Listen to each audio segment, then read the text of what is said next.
Greetings, visionaries. This is your host, the INFJ Visionary.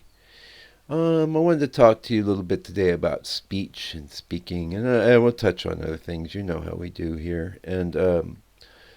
But yeah, I was having a bunch of different dreams. It's pretty early in the morning, and the only a lot of things actually. There was a lot of instructions in these dreams. That's not generally how things hit me. But the only thing I could remember was that I should avoid name calling. I should avoid saying things that were hurtful. Now, I never, and I'm sure that's the case with you too, I never really set out to say anything hurtful, but I quite often have done. And it's a byproduct of the direct way that I would say we speak, but also I guess I should just speak for myself.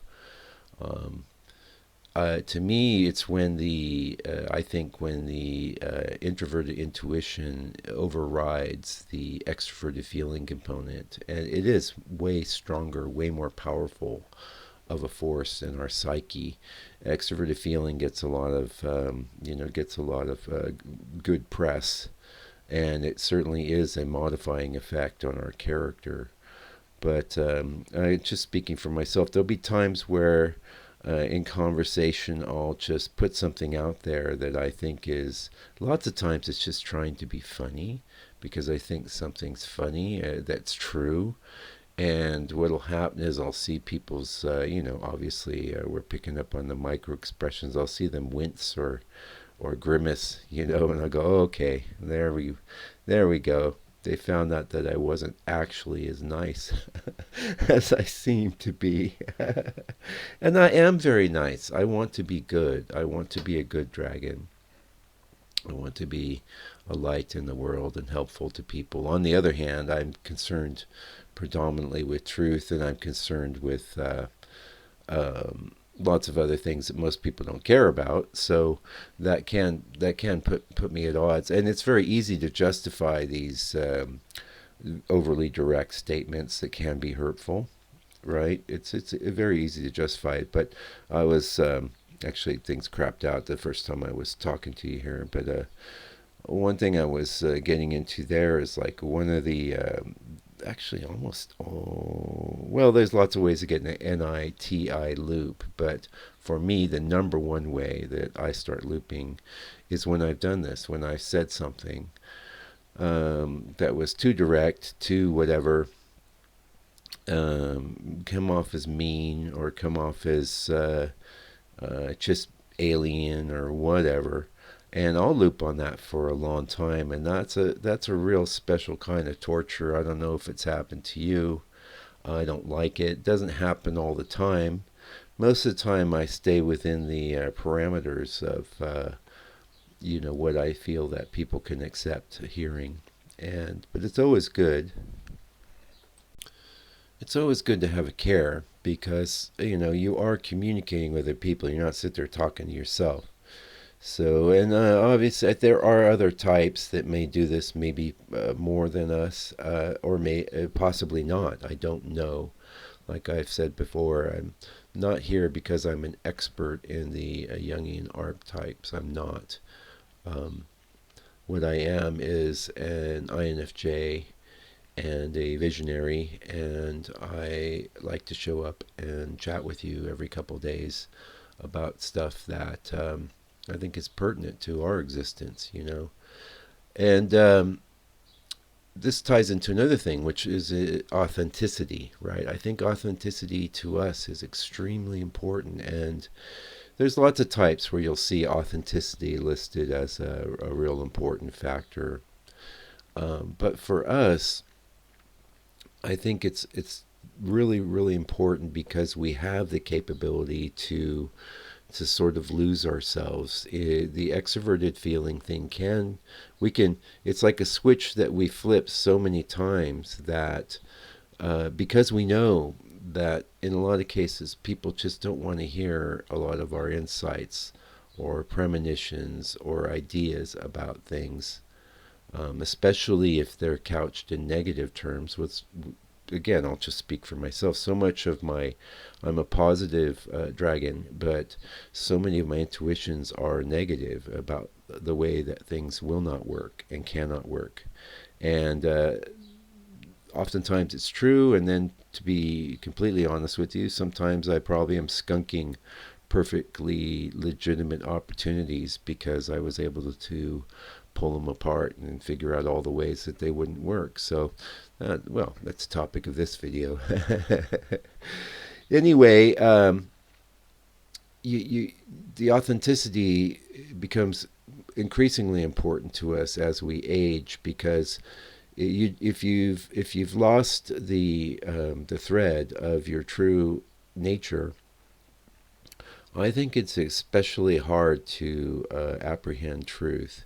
It's especially hard to be effective in your life. And I think being effective in the external world is already quite difficult for INFJs. That's my personal philosophy. It's been my personal experience, although I've done plenty in the external world.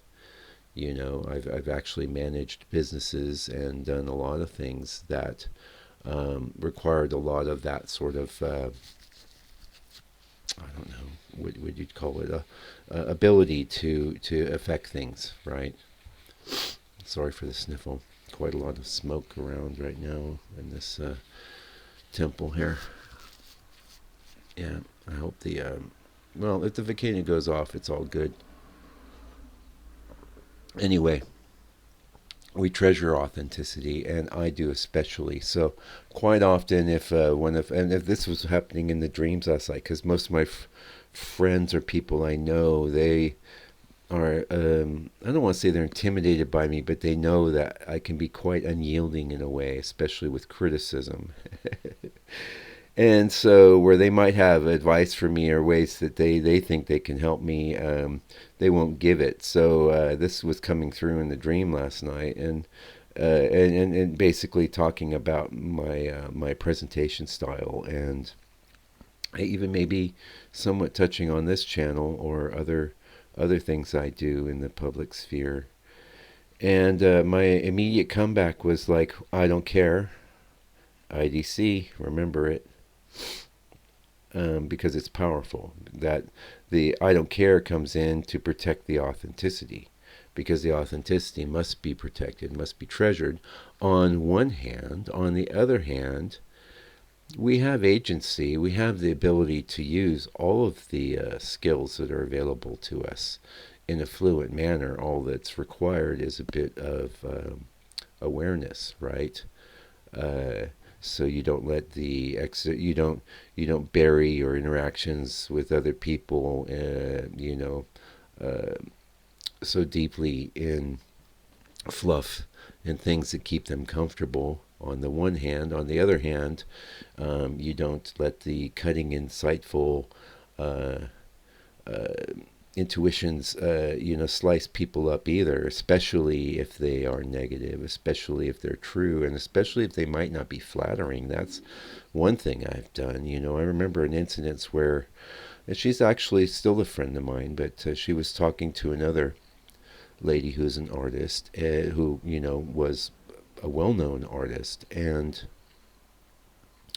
I remember saying to this friend of mine, because she was talking like she was an artist, but I'd never seen any art from her. And I says, well, what are you talking about? You're not an artist. And I could see both of their faces just went, dropped down to the floor. They couldn't believe I said that. Oh, and let's face it, it's because to a lot of people, just identifying as an artist is the important thing. The fact that they don't do or don't produce art is, secondary in importance. To me, if you are an artist, you make art, and if you are not an artist, you don't. I think everyone should be making art, but and this is that's a perfect example of what I'm talking about. And fortunately, I didn't lose a friendship over it, but I could have done, and I have skunked perfectly good potential friendships, and that was unnecessary. But it came out, so quick. I couldn't bring it back. But I have an awareness I've learned from that, and hopefully I'll remember in the future. Anyway, that's it for this video. Hope it helped, and keep on keeping on, INFJ.